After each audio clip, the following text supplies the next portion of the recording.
Hello, DeMatha Nation. Welcome to our 75th anniversary DeMatha Speaker Series. My name is Ben Fleri, class of 2011, and current staff member here at DeMatha.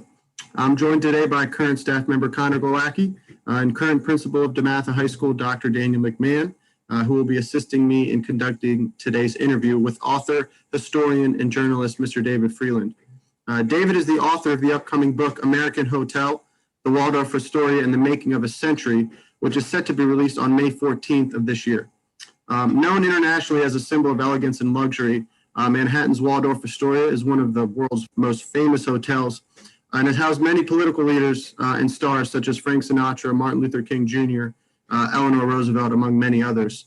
In his new book, David takes us behind the glittering image to reveal the full extent of the Waldorf's contribution as a shaper of the 20th century life and culture, all the while discovering how the Waldorf reflect the pivotal issues while honoring its mission to offer hospitality to a diverse range of guests.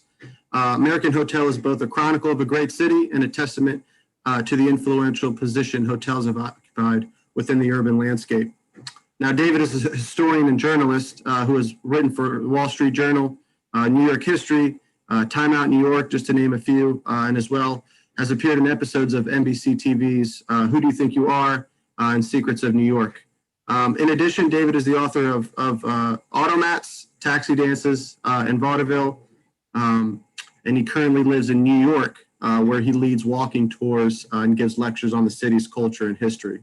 So with that being said, it's my pleasure to introduce our guest for the afternoon, class of 1988, Mr. David Freeland. David, thank you so much for joining us today. Before we get started, just kind of want to ask how you're doing. How has life been treating you throughout the pandemic, especially, in the busy city like New York? How's life kind of been altered with the pandemic? How's your life changed, I guess? Oh, thanks, Ben, and thanks for having me. It's just so great to be here. Well, my life hasn't changed a whole lot. Obviously, I spend a lot more time in my apartment, like so many of us. But in terms of this particular book, I was very fortunate because there was, a lot of research involved, obviously, but I had turned in what became my final manuscript on March 17th of last year.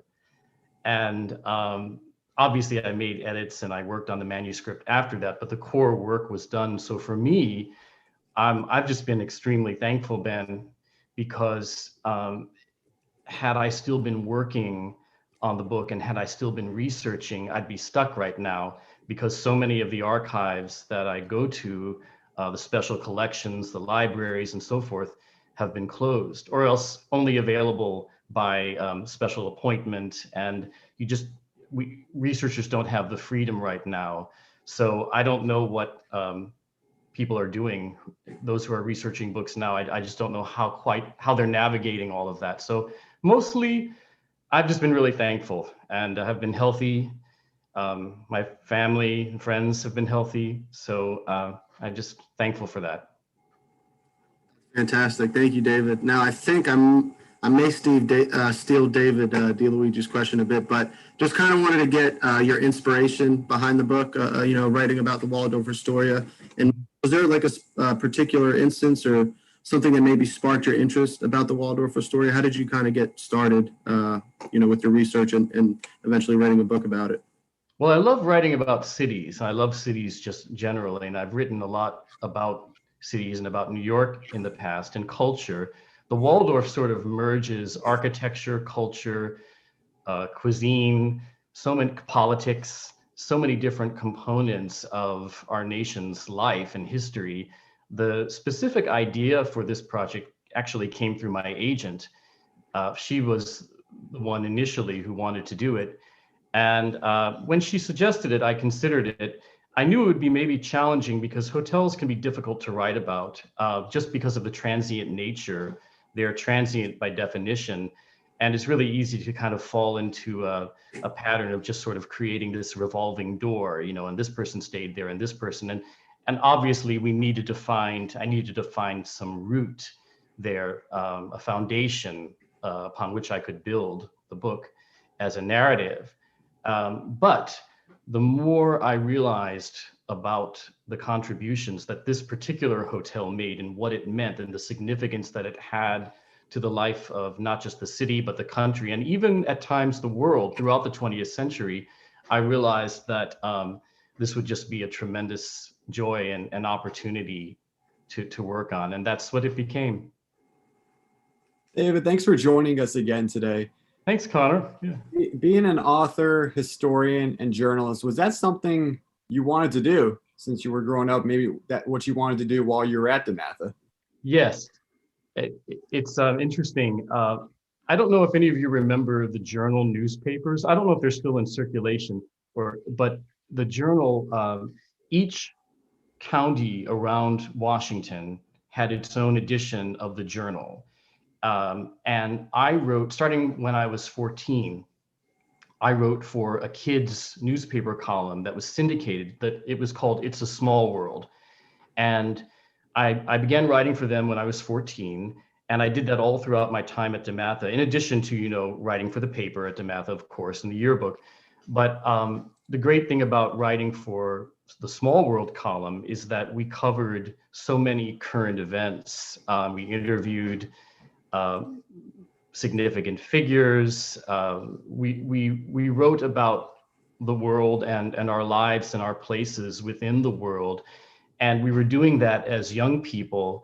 So that whole process of writing and sharing and critiquing one another's work became just a part of my experience early on. And I think whenever I wanted to work through something on my own, I tended to write about it. So it was something, it's been part of my life for a very long time. I think as an adult, like so many things, I looked back and I realized the true significance that writing had on my life and just really the way I expressed myself. Awesome. Dr. McMahon? Sure. David, it is so good to see you, and how well I remember having you in class and how accomplished you were as a writer even then. So I have two questions for you. You also wrote a book, Ladies of Soul, right? The book about these 7 wonderful singers. And I know you've written encyclopedia entries and things like that. So the first question is really, how do you go looking for projects, or do your projects find you more, as in sort of the Waldorf-Astoria? And writing is making a living, so both of those can be true. And I want to say I love the bookshelves behind you. Like me, you are a collector of books, and I wanted to know if you could talk a little bit about some authors that are influential to you, that you look back and think about their writing in your own. So projects and writers. Sure. So to answer the first question, most of what I've written has been inspired by personal passions. Might even call them eccentricities. Certainly the desire to write about rhythm and blues music of the 1960s, that was something that had been a passion for me when I was growing up, when I was in high school. And I kind of became part of that world, that culture. There was a radio station named WOL. Yes. I think you may even have come to the book signing I did for that, but that book. But I got to know that world and that culture, and they were playing this incredible music that they had been playing in the 60s, and they just never stopped playing it. So it was like a window into the past that was still a part of the present. And that became a passion. And I realized a little later on in life, that I could take that passion. It was maybe something not a lot of other people had or were interested in so much. And I could write about it. And I would say the same thing happened with the Automats book, because all of the places I write about pretty much in that book, they're forgotten cultural sites pretty much in New York. And all of them were places that I had acquired a deep interest in during my early years in New York, and I wanted to know more about because they were places that had been tremendously significant at the time culturally, but because of the ephemeral nature of our lives and our cultural memory, our historical memory, they tended to be forgotten. So I wanted to sort of resurrect them. I would say that I was driven in that sense by a desire to resurrect and to bring these out of hiding, these very special places out of hiding. One of the hooks of that book was that each place I wrote about still had some physical remnant left that you could see, whether it was a frieze on the ceiling or a tiled floor or a set of decorative windows and so forth. I used those as openings into this larger history of place. So those were very special to me. This particular book was a little bit different in that I first was presented with this idea, and from there I found a way to make it my own, and that was a really good lesson to learn, because it can work the other way too. You know, often we're driven by our passions, and as writers and historians, we write about those people and places and events that are very special to us. But there's also another way you can do it, where you discover a topic and a subject in the world, and you make it your own as a writer. And so that's kind of what happened with this particular book. And like I say, it was a great thing to learn. Oh, and then, okay, so the second question, then you asked about writers who influenced me. I love reading fiction. When I read for pleasure, that's what I love most of all. And I love writers like Arnold Bennett. In fact, I realized I was very influenced by him in one section of the last book I did, where I was just describing the world so carefully. And the first part of The Old Wives' Tale, where he's describing the town in such great detail, I realized later that I was somewhat influenced by that. But in terms of other writers, I love Joseph Conrad. I love just reading all sorts of fiction writers. That's probably what I read most of all when I can just read for pleasure. But I think the larger point, and it's actually something that I learned in your class, because reading is the sort of support, the underside that supports writing. And reading and writing are related experiences. And I think to be a writer, to find that joy in writing, for me personally, I have a joy in reading. And I view those as part of the same process and experience. And if you remember, do you remember how in your class, we used to write you letters, Dear Dan letters? Yes. So that was something that was in your literature class.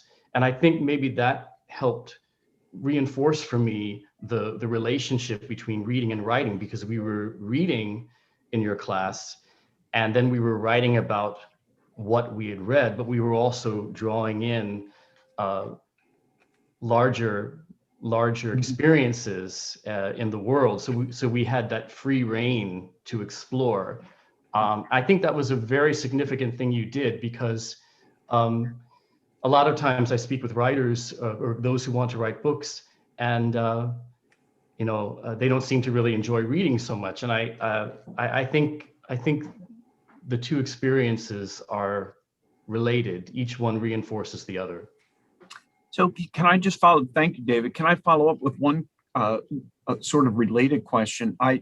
the reason I asked for the Dear Dan part is, in a way, it helps focus some writers on a certain audience. In other words, they know they're writing for something other than just, I'm writing this, I have no idea who's gonna, as long as you keep thinking, even if you're the audience, right, you still have the sense of, when I write as if I'm gonna be the reader of it. So, but you were also part of very early film study. In fact, I'm pretty sure there were no film classes at any other high school in the area. And I know that the very first year that I taught, Rich Macheski and I both rented the same movie, and it came in a 16 millimeter and with a splice kit in it. And it made the kinds of things that you want to do with film narrative impossible, because you couldn't do mise en scène, because if you showed the picture for too long, the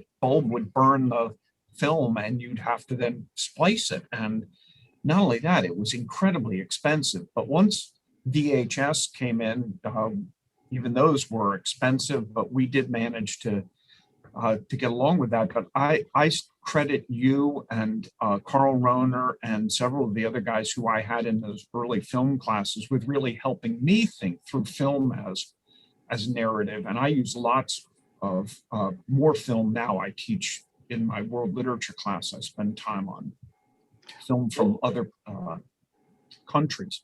So I want to know if film has any place that you might end up writing about down the road, or if you also think about film as narrative and the reading of films. Oh, sure. And I love film. I don't know. One of the things I've learned about myself is that I tend not to approach things visually. For me, the visual element comes in later. In a way, that's why maybe film is good for me, because I'm directed to look at specific things. But that class was so special. And I think it worked so well with the literature class, because once I got to college, I realized how special it all was, because we had been watching films and reading authors that I know my classmates in college had not been exposed to. I mean, remember, we were watching the film version of 1984, Apocalypse Now. That was always a big one. I knew all about film noir, and I could have conversations about it. And I feel that that really benefited me later on. It's funny. I actually just to show you how vital it was. I still have, I don't know if you can see, I still have my my textbook from your class, and it's been with me all of these years. And it even has the original reading list from the fall of 1988, and it has stayed with me, and it's still tremendously vital. And I look back at that list of authors we were reading: James Baldwin, and Richard Wright, and Poe, and Dorothy Parker, just Eudora Welty, Kurt Vonnegut. We were reading pretty cutting edge stuff, and that it was very special. And like I say, I've kept this because it's still a great anthology of writers. That's great. Thank you, Doc. And thank you, Dave. That book looks in pretty good shape, though, from being in 1988. In good shape. So we'd like to now open the floor to the audience to ask David a few questions. So again, please indicate if you have a question on the chat bar, and then you can unmute your mic and we'll call on you. So I know Mr. Macheski, I know, had a question. So Rich, if you want to unmute your mic and ask David your question. Hey, Dave, Professor Dave. Yeah, in terms of writing your book, was there any technical knowledge that you needed about building that you were not familiar with, that you had to educate yourself on in order to explain it to the general public? Yes, definitely. I would say Mr. Macheski, that, when I'm writing something, I tend to do a lot of research first. So I might research a particular chapter for several months, and then I outline it very, very carefully. So I'll do a lot of research, and I'll just make sure that all of the questions I have are answered, that I really know about something to the point where I can describe it from within.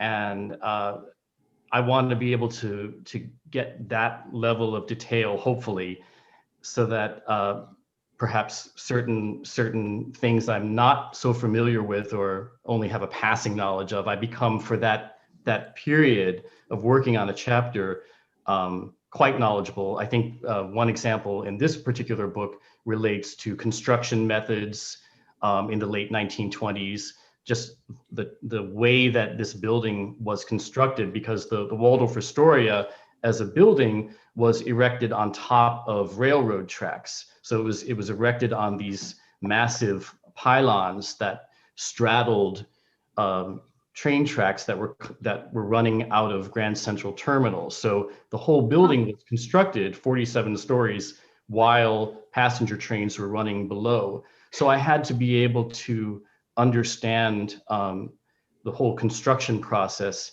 how an earlier building on the site was dismantled and how a new one was erected while all of this activity was going on. Wow. Locally. So that's just one example. And I try to outline everything very clearly. So that way I can spot like little gaps. If there's something in the narrative that is not there yet, I'll notice it in the outline. I'll know that I need to do more research. So, yeah. Fascinating. That's pretty fascinating. Huh. Good for you. That sounds like great. Really, that sounds like a great process. I don't know if you were on the call before, but I was talking about your class, but just speaking about history, what I was telling them earlier was that your class was so special because you made history a part of the living present. And you helped us understand that the present day is just part of this this unfolding process. Right. And it helped break that sort of divide that we have between past and present. And I know, especially like on the last book I did, so much of that was about experiencing the past through the present. And I look back at your class and the way that you brought history to life, that I realized that informs my own thinking and approach, because I think there's always this tendency to look at the past as something over and done with. We don't see those connections. And I think as humans on this planet, we have an obligation to see the connections socially. And so I wanted to say that because your class was so very special. I never had as powerful a history professor. Again, no one else ever could do that. You were, you really brought it to life. Thank you, Dave. That was very nice. That's very nice. Very humbled by that. I'm very proud of you too, in terms of being an author and journalist and all. That's pretty cool. Thanks. Very cool. Thanks, David, and thanks, Rich, for your question. David, our next question is from Frank Persico. So, Frank, you want to unmute your mic? Hello, David. It's nice to meet you. Hey, I'm not a graduate of DeMatha. My son is, and I always tell people how special DeMatha is in terms of forming young men. And I'll tell you, you're the embodiment of that. Hearing you talk about your experiences with Dr. McMahon and Mr. Macheski just brings that to life. So thank you for those comments. They're very, very special. I have two very simple questions about the Waldorf itself. I may be one of the few people who has a jar of honey from the bees on the roof of the Waldorf. So I wanted to find out a little bit about why they have beehives and what's that all about.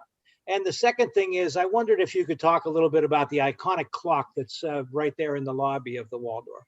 Sure. So the part about the bees, that's really an interesting subject because historically the Waldorf has always done a lot for the community. And the recurring theme of this book is really the way that the Waldorf has contributed to the life of the city and the country, and the role that it played within the context of the larger city.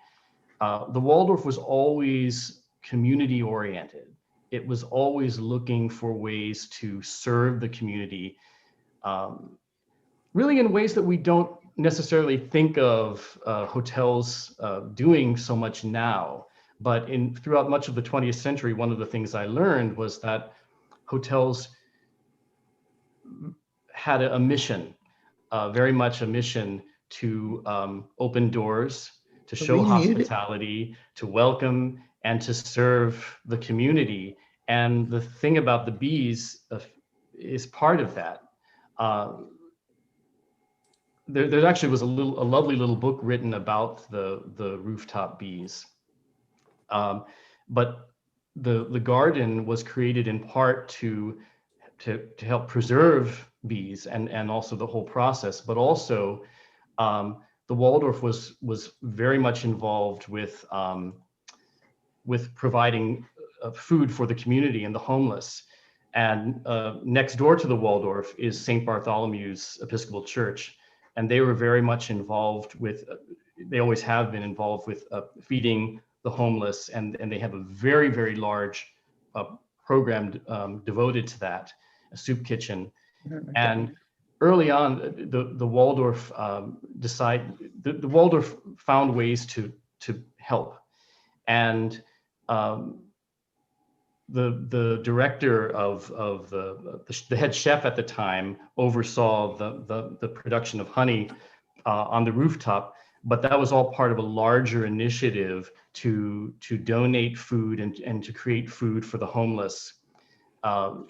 So there was a partnership that developed between the Waldorf-Astoria and St. Bartholomew's. And then eventually the Waldorf brought in other hotels. So that's another theme, often something that the Waldorf would start, then other hotels would join, because the Waldorf was such a leader within the community. So I would say that most of all, the initiative to grow, to create its own honey was part of its larger mission of social engagement and serving the community. And then you asked a question about, what was your second question about the building? The clock.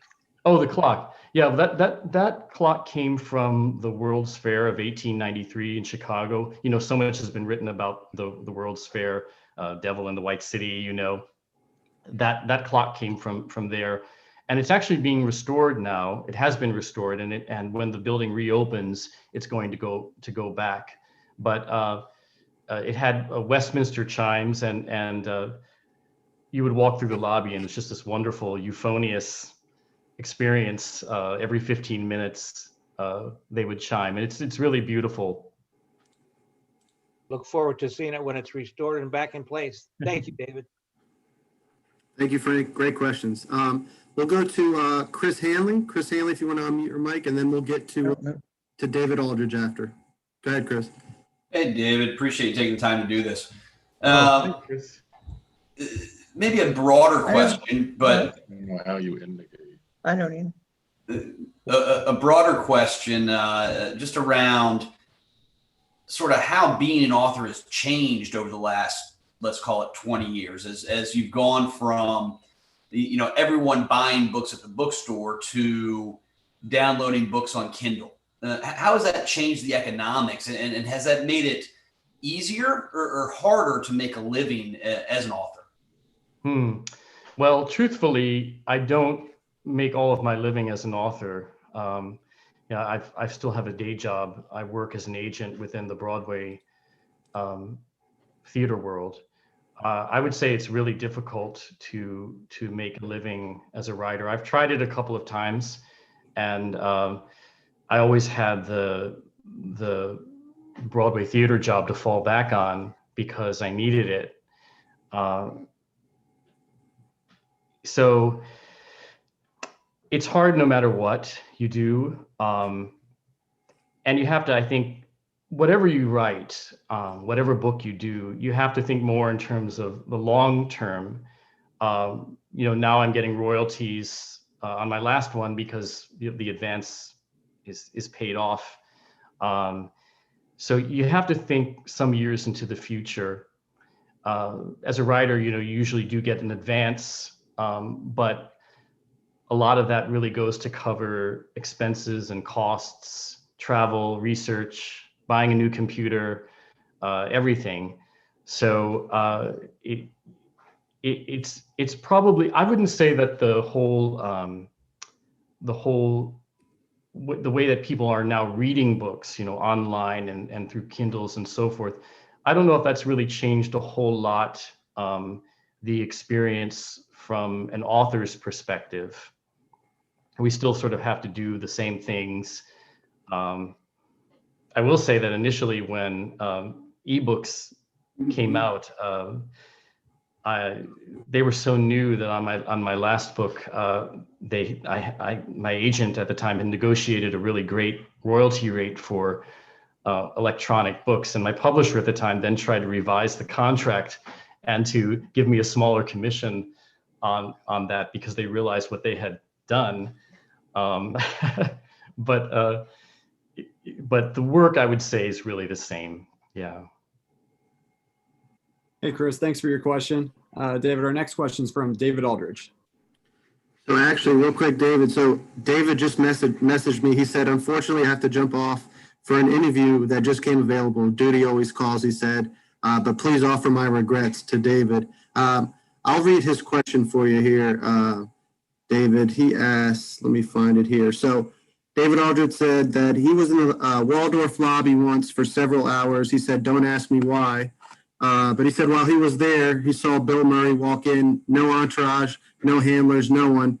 What was most surprising to discover about the history of that magnificent lobby? Oh, the history of the lobby itself? Well, that whole experience of being in the lobby, that question points to the larger experience because the great thing about the Waldorf-Astoria was, it was, as one critic wrote, really an extension of the streets. And you could walk in from Park Avenue and go all the way through a sequence of rooms to Lexington Avenue on the other side. And so it was treated as public space. Anyone could go there and anyone did. And the great thing about the staff and the management of the Waldorf is that they never discouraged anyone from walking around. I think they were just so secure in their own identity as a hotel, as an institution, that they never felt threatened by the idea of just people coming from this, walking off the street and exploring, even if they were not guests. So the Waldorf was really a place where you could just go and see everybody, celebrities and everybody else. I don't know when that was, when you saw Bill Murray, but certainly there was a time in New York where celebrities were a little less untouchable. There was less security around. But I would say really what I came to appreciate so much was just the Waldorf lobby in particular, the value of it as public space. Thanks, David. Our next question here is from Michael and Lisa. Good. So go ahead, Mike. David, thank you for the opportunity. My question's in regards to the research for your book. And I wanted to know, did the folks at the Astoria, did they give you free reign to go through whatever archives that they had? Is there a resident historian that is on staff there? It's somewhat of a selfish question, and I could get to that later. Mm-hmm. But aside from other sources such as books and other material, did you have unfettered access to the institution itself? At the time, no. So one thing to keep in mind is it's been closed since March of 2017. I actually stayed there during the last week that it was open. It's been closed since then. Yes, they do have an archive. That's really tricky. I knew that in order to take on a project like this, I knew that I couldn't necessarily rely on using the Waldorf's archive. Now, in terms of the holdings themselves at the Waldorf, yeah, so they do have an archive. Not all hotels do, so that's pretty special. Yes. I wouldn't say that the archive in and of itself is, I'm always looking for things like documents and letters and Mhm. and those kinds of primary sources, less objects and things like that. And so they have a lot of objects, but and like teapots and so forth. But now I am working with them. But at the time, I didn't really have much access to that archive. But it was really okay because the materials related to the Waldorf are spread all over the place. And I wound up using archives in Houston, and in the Wisconsin Historical Society has a magnificent collection of documents. Stanford University, Cornell, even the State Department and the State Department archives I drew upon. So I did research all over because documents related to the Waldorf are just scattered all over the place. Oh, especially the New York Public Library has all of the records from the original Waldorf-Astoria, which is where the Empire State Building stands now. So not having access initially to the Waldorf-Astoria's in-house archive was not, it didn't inhibit me in any way. Understood. So essentially, if you found something wherever it was, like say an architectural drawing that was proposed for a renovation in, I don't know, the 30s or 40s or what have you, you could go back to the source, and let's say it was a firm in the Chicagoland area, and lo and behold, in their institution, they had a lot of information about whatever the back and forth was with the individuals at Yes, the Waldorf-Astoria. There were so many opportunities. Yeah, it seemed like every archive has some reference to the Waldorf-Astoria because the Waldorf really infiltrated so many different areas of American life, and it became such almost an embarrassment of riches, just looking at all of the places to do research and sources for really great, primary source material. Interesting. Well, it looks like you've got a few more questions. I'll turn it back over to Ben to moderate. Thank you, David. Much appreciated. Oh, thanks, Mike. Thank you, Michael. So we're going to get so two more questions here for David. Before we get to those, David, I kind of just want to ask you a DeMatha related question. So kind of turn back the clock for a second. Just wanted to see maybe if you had a favorite memory or two from your DeMatha days that stick out, and maybe if you could talk about a favorite class or favorite teacher that you may have had in high school, and then we'll get to the final two. Well, my two favorite teachers at DeMatha are on this call. Mr. McMahon, Dr. McMahon and Macheski. They were my two favorites for the reasons I talked about before. The community, the sense of community and the way everyone came together, I don't think I fully appreciated it until later on. I'm very fond of DeMatha because I feel that sense of community has only grown over the years for me. And looking back on one particular memory, Ben, it's kind of not really a pleasant one, but I think it was my senior year, first semester, one of our classmates committed suicide, Mike Richards.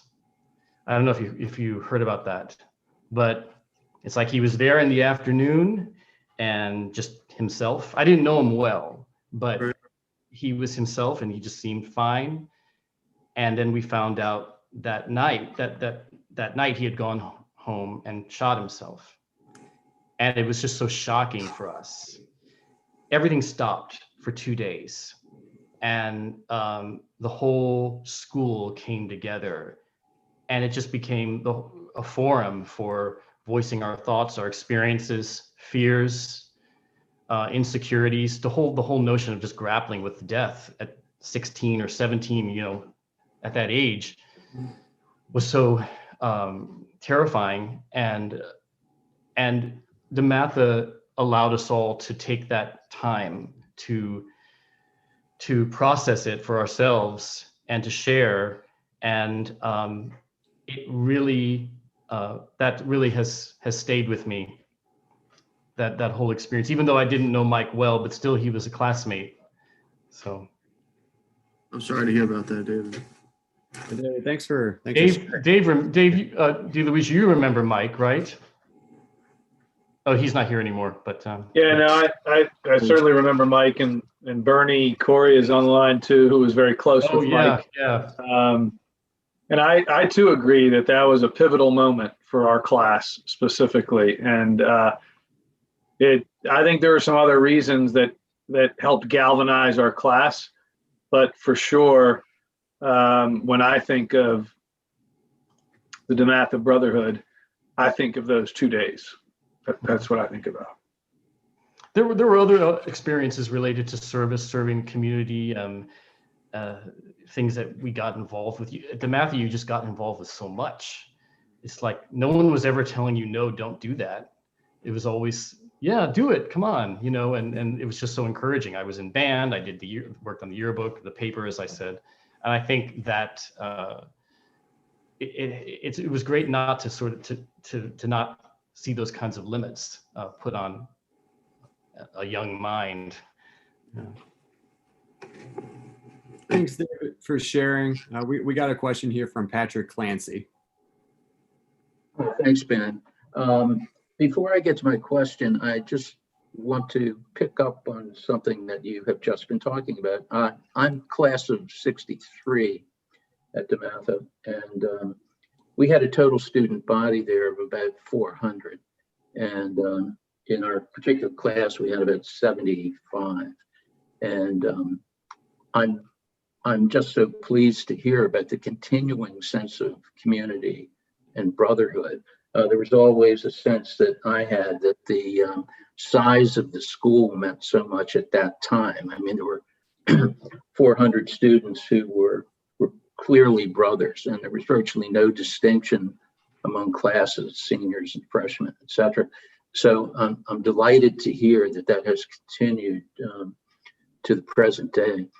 But David, my specific question relates to the university press community that you seem to be very active in. And I notice a number of your books are from different university presses. I think this current one is from Rutgers, and I know you've done, I think the Blues book was through the University of Mississippi, and then NYU. And then NYU, that's right. Mm-hmm. Correct. And if you could just tell us a little bit about the world of university presses, and is your activity in that a function of your agent, or is it a function of the subject matter of your books? And what is it like dealing with the editorial staff at university presses? I imagine they can be pretty arrogant at times and maybe try to limit your flexibility. So the first book I did, I made all those arrangements myself. I did not have an agent. For the second and third, I did have an agent, not the same agent, but they were related. That's a long story, but initially when an agent tries to sell a book, he or she does not go to the university presses. That's not kind of the first point of call. But what's happening now, and this is not really a new development, but I think that the big trade publishers are more and more, they're risk averse and more conservative in terms of what they choose to do and take on. So, there's always something you'll hear like, oh, a book about New York won't sell outside of New York, and no one reads fiction. There are always a million things, why your book might be a hard sell. So But one of the things I think that's happened now is that university presses have really increased in prominence, and they're taking on a lot of books that, you know, the trade publishers are not doing, but they've really brought themselves up to a certain level where they have a presence that is almost on a level of the Simon and Schusters and so forth. And I've noticed that definitely this time around, because it's been like 10 years since the previous book came out, but Rutgers has been just incredible to work with. They have such a great presence, and they work really hard to promote, which is something that that I haven't always had that experience. So I would say maybe now, Patrick, it matters a little bit less whether you go with a big trade publisher or a university publisher. It's still the same issues you're going to have. You really have to be able to get out there and promote yourself and have a platform and work to promote either way. I've had friends who have had books published with, you know, big trade publishers, and they've wound up being very disappointed at the lack of promotion. I think there's some things that are endemic to the book publishing field, whether you're with a big trade publisher or a university press. Thank you, Patrick, and thank you, David. So final question will go to Bobby Hill. Bobby, if you want to unmute your mic, please. Sure. Hey, David, good to see you. Yes, fellow so classmate. Yes. Just a quick question. You've mentioned on this call about those that have inspired you. Mm-hmm. And, you know, now that we are getting up in age, we're in our 30s by now. I know that you must have inspired others to write. And I'm just curious, has someone come to you and told you that? Just like you shared about Mr. McMahon and Mr. Macheski, how they inspired you, has someone come to you and say that you've inspired them to write? I always try to encourage anyone who asks me questions or wants advice on writing or publishing. I don't know if anyone's ever told me that in so many words, Bobby, but I do feel just in a broader sense that I have a responsibility to share. And so much of writing is communication.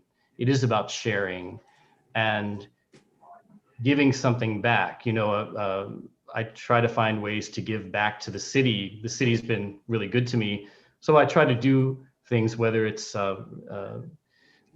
leading walking tours or giving lectures or supporting various organizations that preservation groups and so forth. I try to join in as much as possible. And I think it's through setting that type of example, hopefully I've had an influence on someone. And then, you know, I get questions all the time. People write me for advice, and I always try to help whenever I can. Maybe in a few more years, I'll be able to say I've influenced someone, but I think right now it's probably more in a general sense of just trying to do what I can for other people and share. Awesome. Thank you.